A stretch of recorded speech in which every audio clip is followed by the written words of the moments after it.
You've got two choices in life. Choice one, you can become somebody else. Choice two, you can become yourself. Now, I really wish that there was only one choice, but in truth, there's not. And most people choose to try to become someone else because it's a roadmap.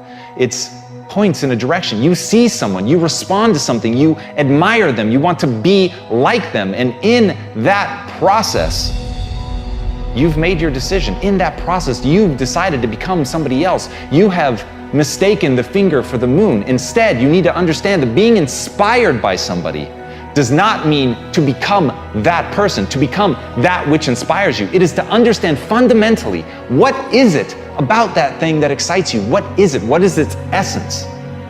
And when you can find its essence, then you can find out how it would apply to you becoming you. And as Zen Shi says, a flower does not think about competing with the flower next to it. It just blooms. And that's really your job, is to see the outside world, to see the flower next to you, to understand the amazing things that are happening all around you, all of the incredible people and the essence of what they have, and what it is that they've done to bring inside yourself and find out, what does that look like when it's me? Not what do I look like when I'm them. And once you understand the difference between that, then you can really begin to be something unique. You can become that thing that you were meant to be, that thing that makes you feel alive and whole. And that's it. That's the secret. You're just trying to be something, not that's just inspiring to other people, but that you actually want to wake up every day and be. And that's the fucking thing about it. There's no escaping you. Whatever you become, a lie, the truth, somebody else, yourself, whatever it is, you're going to spend every day of your life there. And as Albert Einstein said, everybody's a genius. But if you judge a fish by its ability to climb a tree, it will live its whole life believing that it's stupid. And that's what confuses people. People believe that they're dumb because they're not finding their path. They're not defining things based on what excites them and what they want to live with every day. They're just looking to what the outside world says is good. And I think it's incredible that there are other people doing things that are so extraordinary that we aspire to be like that. But you have to understand the difference between being like someone and trying to actually be them. So if what inspires you is that somebody works hard, work hard. If what inspires you is that somebody gets up every time they fail, get up every time you fail. If what you like is that they are themselves with all their weird eccentricities and quirks, then be true to your eccentricities and quirks, but don't try to embody their eccentricities and quirks. That's the surest way to become the fish that thinks it's stupid because it's being judged by trying to climb a tree. So as Scott Belsky said, when 99% of the people doubt your idea, you're either gravely wrong or about to make history. And that's the terrifying part. You're not going to know. You're not going to know the difference. But if you're chasing somebody else's path, if your whole game is emulation, if your whole game is to mimic that which inspires you, you will never find the thing that's real about you. And look, I don't know about you, but I can be wrong. I can be gravely wrong. I can have people think me an idiot and try something and fail as long as it was true to me. Because then the lesson that I'm going to learn is going to apply. It's going to take me another step closer to actually being the person that I want to become, that I want to live with every day. But I can't be that if I don't understand who I want to be. So look inward, identify your path, identify what excites you, and go after it as if your life depends on it. Because in truth, it does.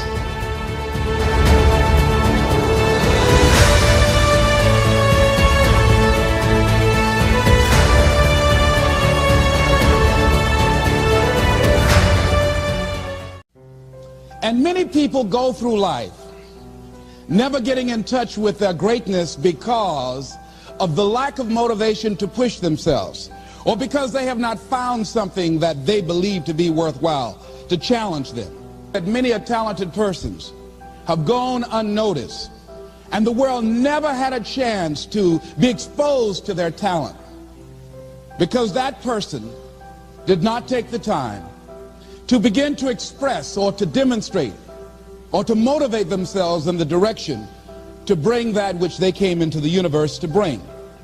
Many people will leave the universe without a trace. No one will know they were here. And in fact, under their name, we could put under there, not used up. Will anybody know that you came this way? What contribution are you giving? What will you leave? What will be different because you came this way? That life is our gift to us, that God has given us, and how we live our lives is our gift to God. What kind of gift are you formulating? Is this a gift that you like to take back and do something else before you turn it in? Think about that. What can we do? What are some of the keys that we can begin to use to motivate ourselves when our batteries run low? Because I don't care who you are, I don't care what you do, at some time you are going to get tired.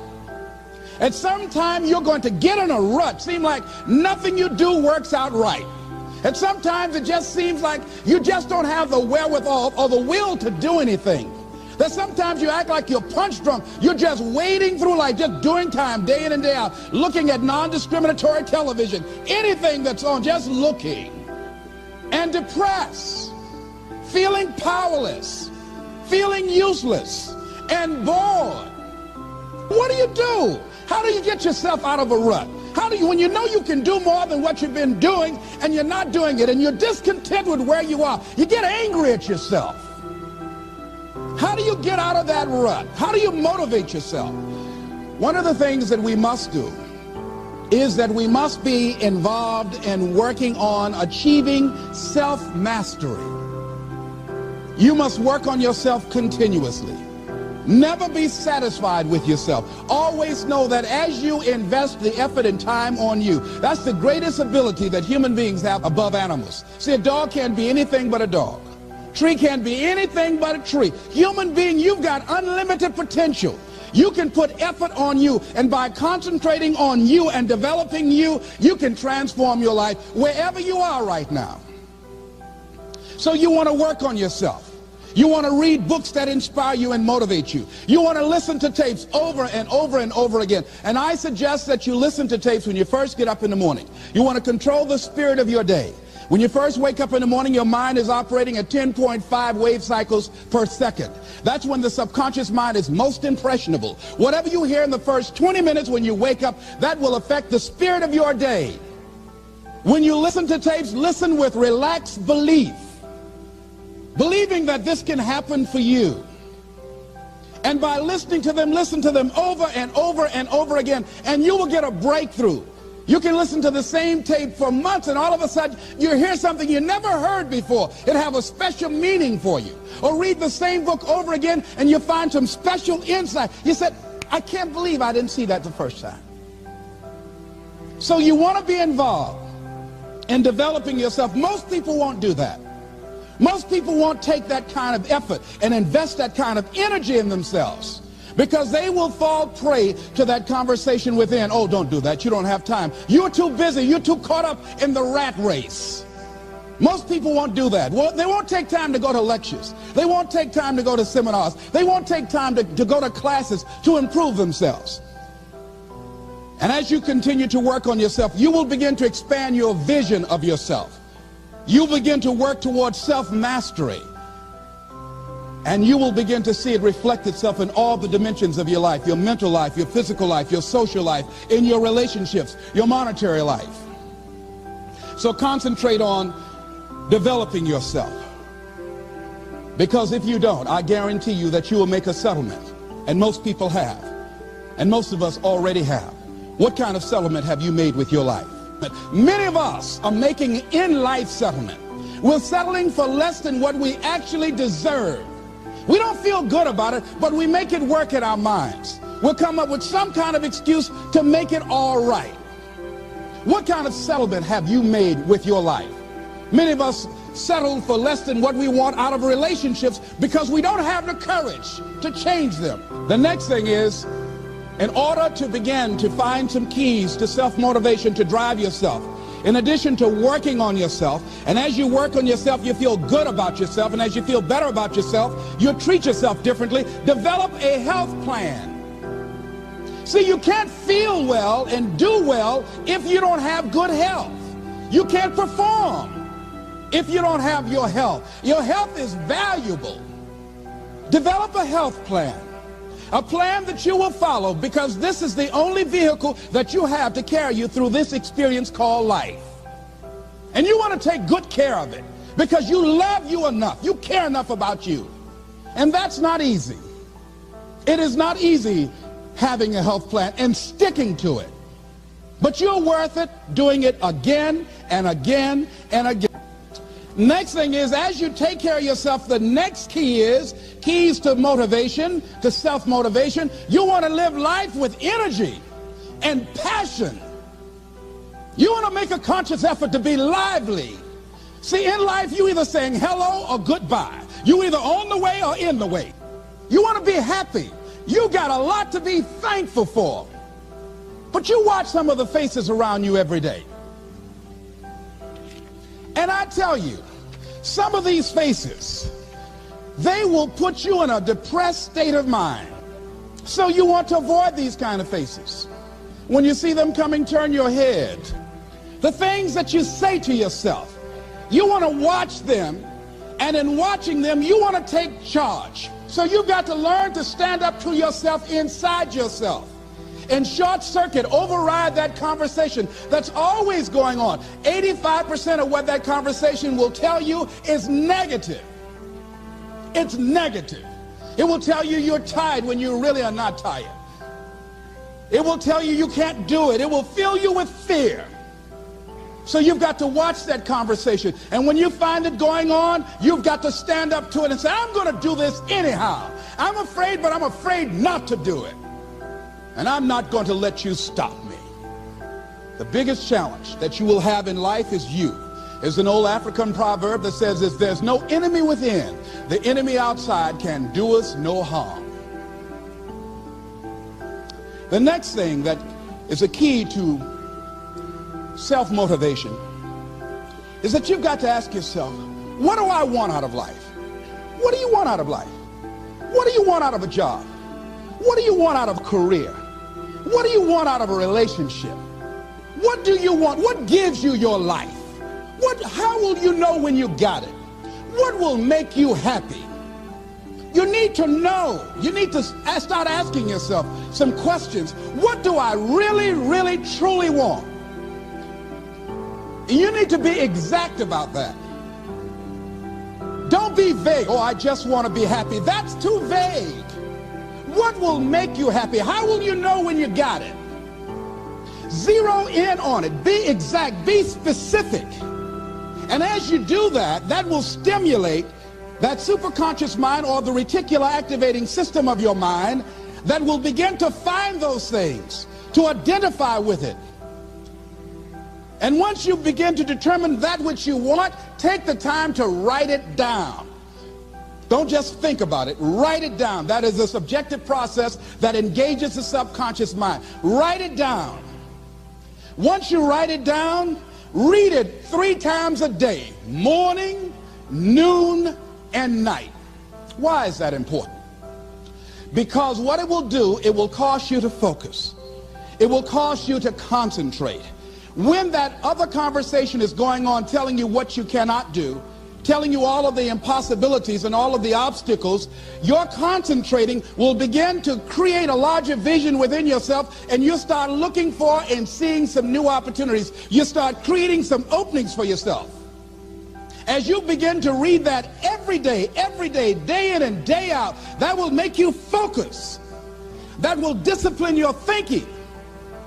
And you'll get all kind of creative ideas. As I talk to you right now, being involved in this immersion process, you're going to create some openings for yourself. You're going to get some ideas. You're going to feel your adrenaline flowing, and you're going to think about something, some idea you had. And you say, I want to go back and I'm going to look at that again from a different vantage point. Not from the level of the problem or the obstacles that I encountered, but from a higher vantage point. Because what you will begin to see and to know as I talk to the higher consciousness within you, that you are powerful, that you are a miracle worker. And that inner conversation has conditioned you to believe that you are not. And as you begin to discover the truth of who you are, whatever challenge that you're facing in life, and if you're living, you're facing some challenge, you'll begin to know that you're powerful and that you're a miracle maker.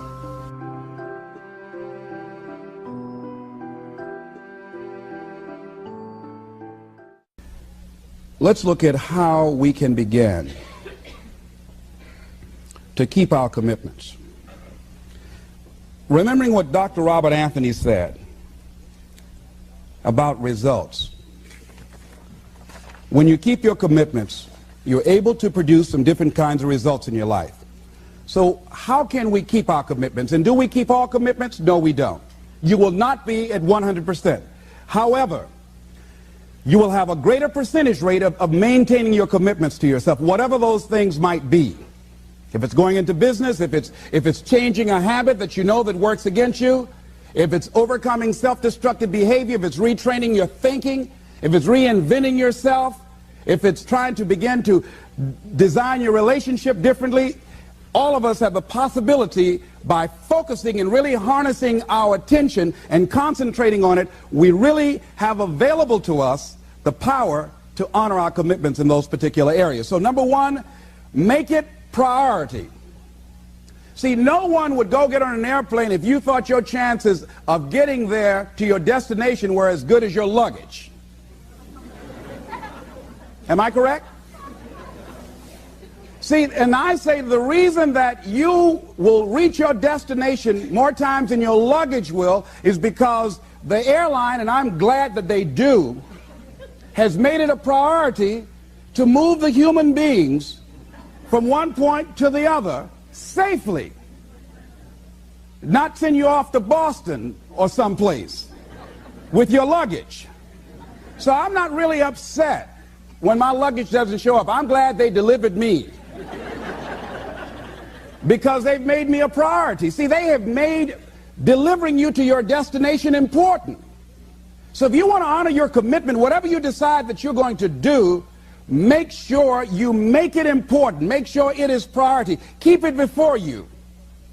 The other thing is, whatever that you want to do, whatever you want to begin to create and beginning to manifest your greatness and strengthening your level of commitment, and it's really exercising your will, find something that you want to do on your goal, one action step, but make sure it stretches you, that it challenges you, but it's doable, that you can do it. This year I decided that I was going to exercise. So I started out doing just 10 setups and 10 push-ups. I know I can do that and not get upset about it. I can do that without thinking. So I started out small. Now I'm up to 50, but if I try to do 50 starting out, I wouldn't still be doing it. So I started doing it in manageable segments. Do that, and that strengthens your will. So my commitment now is strengthened and fortified by the activity of actually doing it. So now I can expand and build from there. When I decided to begin to manage my money differently, and I started saving 5% of my money, then I increased it to 10%, then to 15%. So now I have disciplined myself to live off 75% of my income. I took discipline to do that, but I started watching how I was spending my money. I started keeping a log and following myself. So you want to begin to find something that is manageable, that you know that you can do. The next thing, in beginning to keep your commitments to yourself, have some friends that will hold you accountable, that won't let you off the hook, that won't tolerate anything less than the best from you. People that will support you in this new way of being, in this new state of consciousness. The other thing is that important is have a contingency plan. See, many times when you make a commitment to do something, there are some other variables that will happen that you can't control or you perhaps did not think about. So you want to have some other plans going on. You want to become creative. See, most people don't keep their commitments because when something goes wrong, they just stop. They don't have a contingency plan. So they don't know what to do next. Start being creative. If you challenge yourself, many times we say, I don't know what to do. And I always ask myself, but if you did know what to do, Les, what will it be? That activates another part of my mind. I start thinking about the possibilities and just experimenting. But many of us just stop dead in our tracks. I don't know what to do. You do know what to do. You've got genius in you. Challenge yourself. Push yourself. Make yourself come up with something. Use your imagination. And what you will find is that you know more than you realize that you know. That you're more creative and more resourceful than you realize that you are. And as you do that, the more you do it, the easier it will become. At first, it's going to be a struggle. And after you get into a certain level of consciousness, you will ask yourself, how is it that I didn't see this before?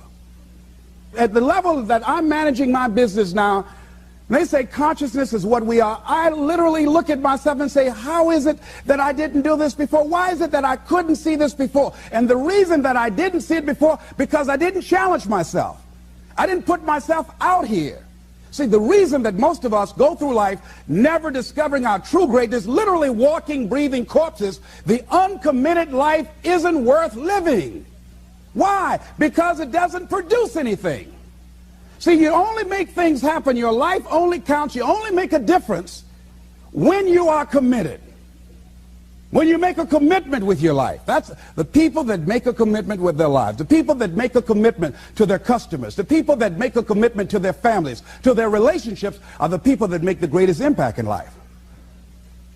What is commitment? Commitment is the salesman who says, look here, I'm going to make $1,000 today and I'm not going home. You can turn the lights out. The janitors could be here running the vacuum cleaner. I'm not leaving here till I do it. I used to be a door-to-door salesman. I had X number of TVs. I had a minimum amount that I knew I had to sell every day in order to provide for my mother, who was ill at the time, who had lost her job at the M&M cafeteria because of arthritis. And I said, I'm going to go door to door, and sometimes I would not come home until 1 o'clock at night, knocking on people's door, people closing. What do you want? Would you like to buy a nice working month's television set, no money down? No. What about an Emerson TV? No. Thank you very much. Do you know anybody else that would be interested? No. Thank you very kindly. Knock on another. Hello. Would you like to buy a nice working television set, no money down? No. Get away from our door. Thank you very kindly. Do you know anybody else would be? Yeah, my cousin. He lives 2 doors down. Thank you very kindly. I tell him you sent me. When I heard your cousin told me that you wanted to buy a television set, told me to come here and talk to you, we got a special discount for you. Yes, come in, I'm interested. I would just keep right on. I would not go home until I did it. It's an interesting thing, ladies and gentlemen, that when we put ourselves in a situation where we say we're going to do it, it puts you in another zone where the universe responds to you. When you have that kind of consciousness, see, the universe responds to the man or woman that refuses to be denied, because that is your commitment. That business that you want, that book you want to write, that dream that you have of controlling your destiny, that is yours. That power to create that and to manifest that, that is yours. That's available to you. But you've got to be willing to stand there and face disappointment, not have support. Feel lonely, doubt yourself sometimes, be rejected again and again and again, become bankrupt if necessary, again and again and again, and refuse to turn around until life gives it up. Nothing can resist a person that has that kind of commitment. The people that have made a difference on the planet, when John F. Kennedy said, we will go to the moon in the next decade, he spoke it. That was a commitment, and people shared that vision. People bought into that. We've had all kinds of examples in history where people have made declarations, who have committed their lives to bring about a difference. There are people who are taking a stand today against hunger. I guarantee you it will be a part of our past at some point in time. Someone took a stand against polio. It no longer plagues us as it once did, because someone said, it is my commitment to eradicate it from the face of the earth. Someone made the commitment. The reason that we're here and enjoying the democracy that we have, someone made a commitment that whatever is required, if it means that I die, I remember Paul Robeson, here I stand, for I can do no other. And that's how you must be. Commitment means standing up for your life. It means honoring yourself. It means beginning to say and to see and recognize your alignment and oneness with the universe, and that you are a channel for life to express through. And we short-circuit it with anger. We short-circuit it with fear. We short-circuit it with envy. We short-circuit it by being lazy or apathetic or giving up easily. Why?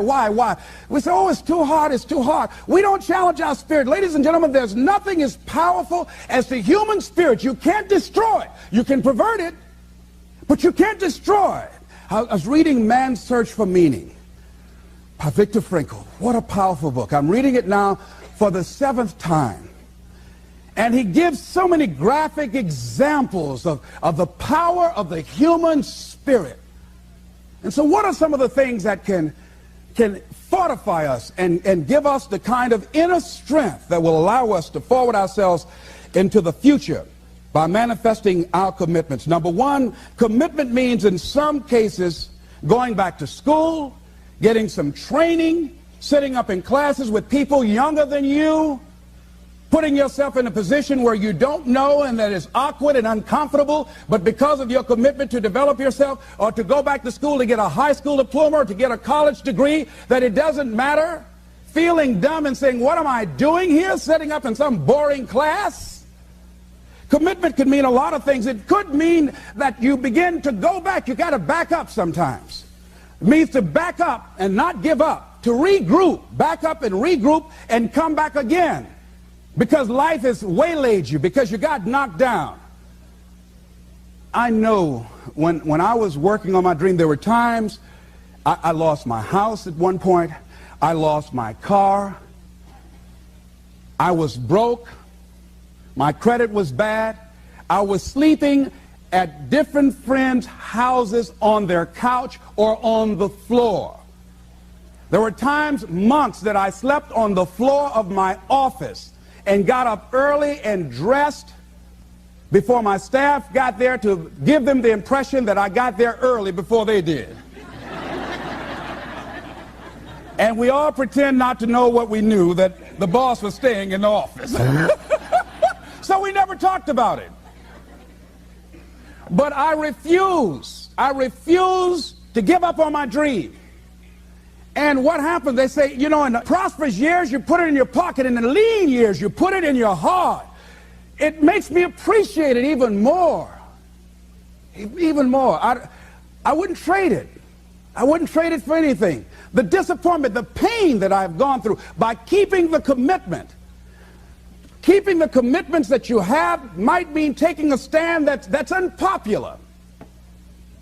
Something was said one time. When you take a position, it says, cowardice asks the question, is it safe? Politics asks the question, is it popular? But conscience or commitment asks the question, is it right? And see, most people rather operate from the first two. Is it safe for me to take this position? I remember when I was a state legislator, I saw guys and women who believed in legislation very strongly, but because the Speaker of the House said, we won't go with that, they backed down.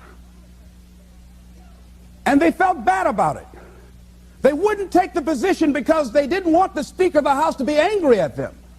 They wanted to be all right with all of the rest of our colleagues. See, it takes a great deal of strong courage and commitment on your part to step out a line. You know, Henry David Thoreau says, if a man doesn't keep pace with his companions, perhaps he's listening to the beat of a different drummer. Let him dance to the music that he hears, however measured or far apart. When you are committed, you're dancing to the beat of a different drummer. Don't expect people to understand you. Don't expect it to make sense to anybody why you've got to do this. Why you have got to go. Why you leave. This is a good job. I'm going. They pay you well. I'm going. You just a few years from retirement. I'm going. Why? I don't understand. You don't have to. Here's what I suggest. Number one, that does happen. So take total responsibility for it.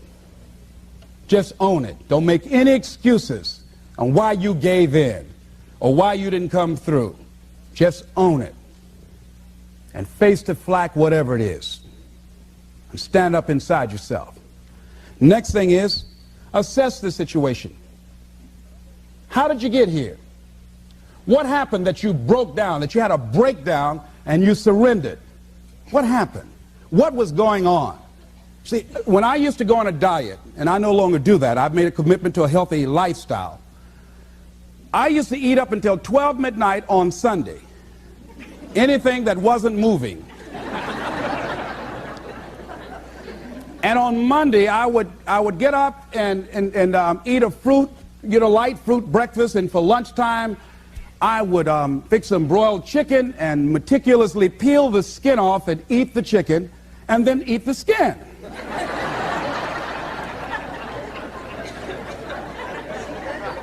Do 5 setups, look in the mirror, and become discouraged because my stomach doesn't look like a washboard or one of the Avon Haley dances.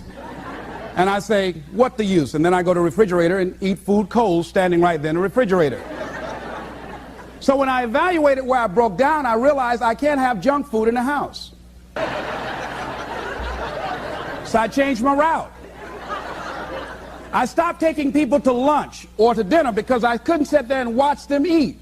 When I had to go someplace and speak and they were eating, I said, call me downstairs when it's time for me to speak, because if I sit at the table looking at them, the food's going to call my name. And I know this. So I had to begin to make sure that I wasn't putting myself in a position where I would give up on my commitment. Am I making sense to you? Yes. So I began to strategize around avoiding situations where I knew that I was going to become weak. Another thing I do when I don't keep my commitment, I either deny myself something or I do a trade-off. If a glazed donut takes advantage of me, then I require myself to do an extra 25 setups, or I walk for an extra 15 or 20 minutes because I got a hammerlock on my head and say, come on over here. So you might have to deny yourself something or do a trade-off. Do something that will offset it. The other thing is, start again. So what? You fell flat on your face. So what? Start again. Learn from the experience and start again. Don't count yourself out. Don't sentence yourself to a lifetime of being miserable, a lifetime of being broke, a lifetime of being unhealthy, a lifetime of being in a relationship that is no longer fulfilling to you. A lifetime of working on a job that does not bring you satisfaction, that's not giving you the creative urge that you need and that got to have in your life that stimulates you. Don't sentence yourself like that. You are a human being. Don't volunteer your life that way. Your life has too much value to the universe. You've got something to contribute. You've got something to give. And so what if you make a commitment and you're not able to do it like a pro? That you're not good as everybody else. Live in the moment. I like what this says. Look to this day, for it is life, the very life of life. In its brief course lie all the realities and verities of existence, the bliss of growth, the splendor of action, the glory of power. For yesterday is but a dream, and tomorrow is only a vision. But today well lived makes every yesterday a dream of happiness, and every tomorrow a vision of hope. Look well, therefore, to this day.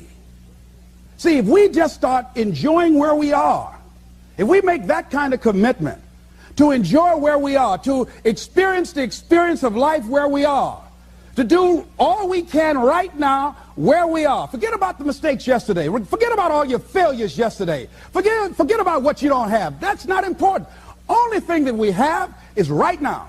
Right now, right now. And I say that life is calling on you to call forth on that. The optimists, which I think one of the most positive groups in the world, they have something called the Optimist Creed, and I like, it says promise yourself. I changed it to commit yourself, because I think that commitment has more power than promise. It says commit yourself to be so strong that nothing can disturb your peace of mind, to talk health, happiness, and prosperity to every person you meet, to make all your friends feel that there is something in them, to look at the sunny side of everything and make your optimism come true, to think only of the best, to work only for the best, and expect only the best, to be just as enthusiastic about the success of others as you are about your own, to forget the mistakes of the past and press on to the greater achievements of the future, to wear cheerful countenance at all times and give every living creature you meet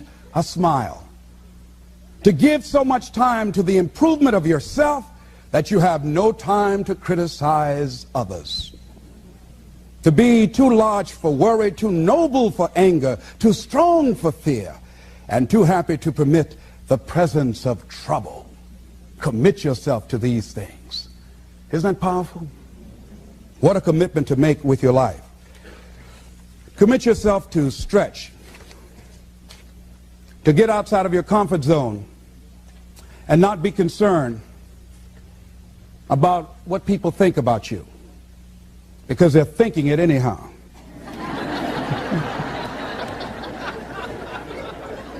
Don't worry about what they will say. They're already saying it. So what do you care? Decide that your life has so much meaning to the planet. Decide that you have something to give. That's why you're here. See, you didn't just show up. You brought something here. You're on a journey. You have a destination, mission to achieve, to do, to implement, to perform, to experience. Decide to commit yourself to be an adventurer in life. Look out on life around you. Look within yourself and say, where is it in my life that I need to make a commitment right now? Where is it? That it might be for your health. It might be to be a happier person. It might be to make a difference in your community. It might be that. Where is it? I say that commitment shows up. And the man or woman who has some idea, some dream that they've been nurturing within themselves, and no one believed it, no one saw it for them, that they weren't masters at it, they weren't experts at it, no one would build a statue and ever call their name and recognize them, they never made it to the front page of the newspaper, but they had something that was theirs, something that was their baby, something that they loved and they believed in. And they just did what they could with what God gave them with their dream. Commitment shows up. And people that are willing to give themselves a chance, who look at their lives, look within themselves and say, I know that this just cannot be it for my life. I know that there's something I'm supposed to do. I don't know right now. Or maybe you do know. Maybe you do know, and you've talked yourself out of it. And I understand that. Because I'm late. No. Everything happens as it should. I got the courage to step out, to become committed. I was seriously not serious before.